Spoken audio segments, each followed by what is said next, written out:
Joshua Crawford joins us now, who is the Director of Criminal Justice Initiatives at the Georgia Center for Opportunity, also a graduate at Penn State and Suffolk University and Law School, and a contributor for Young Voices. Joshua, I'm so honored to have you with me. Thanks for being here.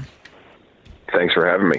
So when it comes, and we've had this discussion numerous times, when it comes to the inner city and the lack of opportunity when it comes for economic growth for people, and that's one of the biggest complaints. Obviously, there's more discussion about this with inflation in the economy where we're at right now.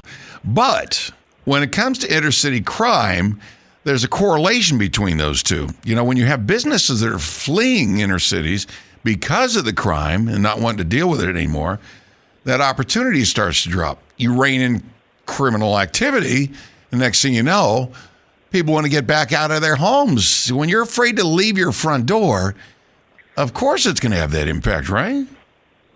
Yeah, that's absolutely right. People tend to get the directional relationship between poverty and crime wrong, especially violent crime. There's really not much of a relationship in terms of poverty causing violent crime. There's some as it relates to property crime.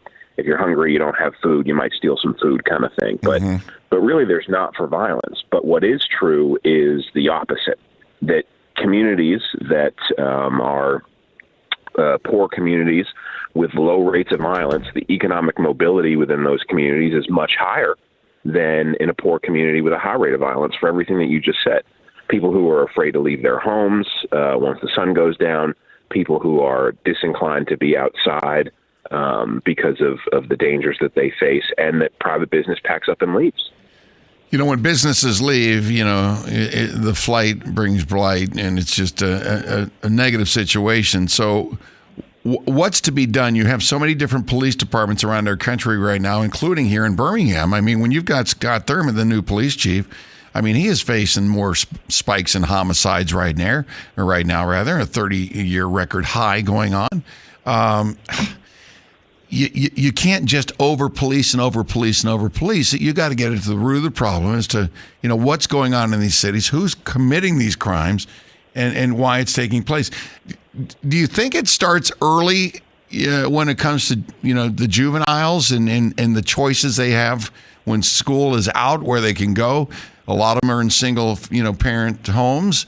Mom's working, dad's nowhere. So at 3 o'clock in the afternoon, I'm free to do what I want. Next thing you know, you got to survive. So if you're not tough, you're going to be picked on, and you got to, you know, the strongest survive. And you know, you got to get heavy and carry a gun. And next thing you know, boom, boom, boom, boom. I mean, where do you think the initial problem, you know, starts, and what we need to be doing about it to reduce this crime and the gunfire that's taking place across our nation?